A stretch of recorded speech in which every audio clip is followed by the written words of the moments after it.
Hello बच्चों, let's read this question. The question says Kepler's second law is a consequence of option first conservation of kinetic energy, option second conservation of linear momentum, option third conservation of angular momentum and option fourth conservation of speed.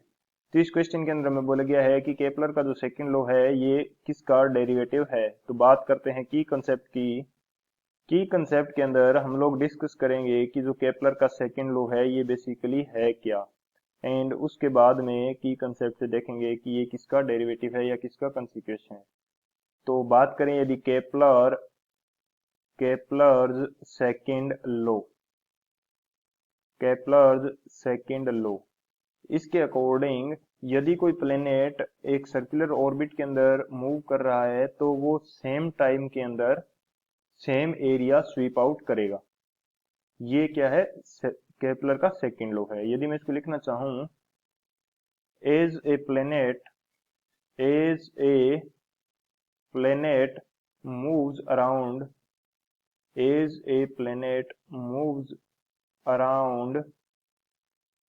its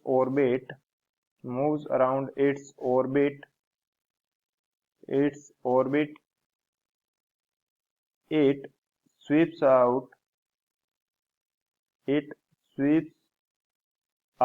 equal area in equal time sweeps out equal area in equal time, यानी कि equal time के अंदर equal area ये SVEEP out करेगा या cover करेगा।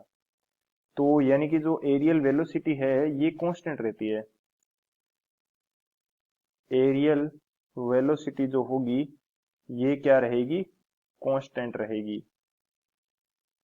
Basically जो dA/dt है, यानी कि यूनिट टाइम के अंदर जो यूनिट एरिया कवर करेगा इसकी वैल्यू क्या रहेगी, कांस्टेंट। ये हमारे पास क्या है, केपलर का सेकंड लॉ है।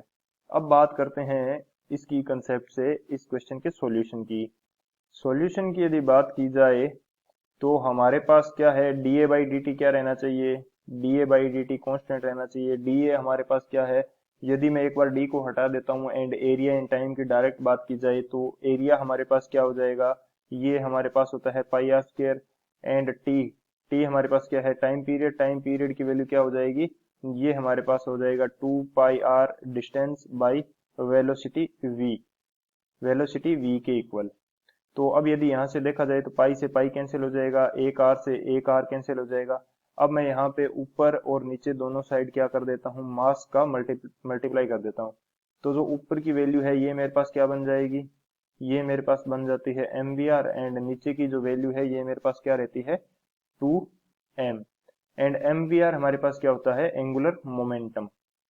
mvr हमारे पास क्या होता है, एंगुलर मोमेंटम। तो जो dA/dt है इसकी वैल्यू किसके इक्वल आ जाएगी, एंगुलर मोमेंटम को शो किया जाता है L से, L/2m के इक्वल, एंड ये वैल्यू हमारे पास क्या होती है, constant according to Kepler's law.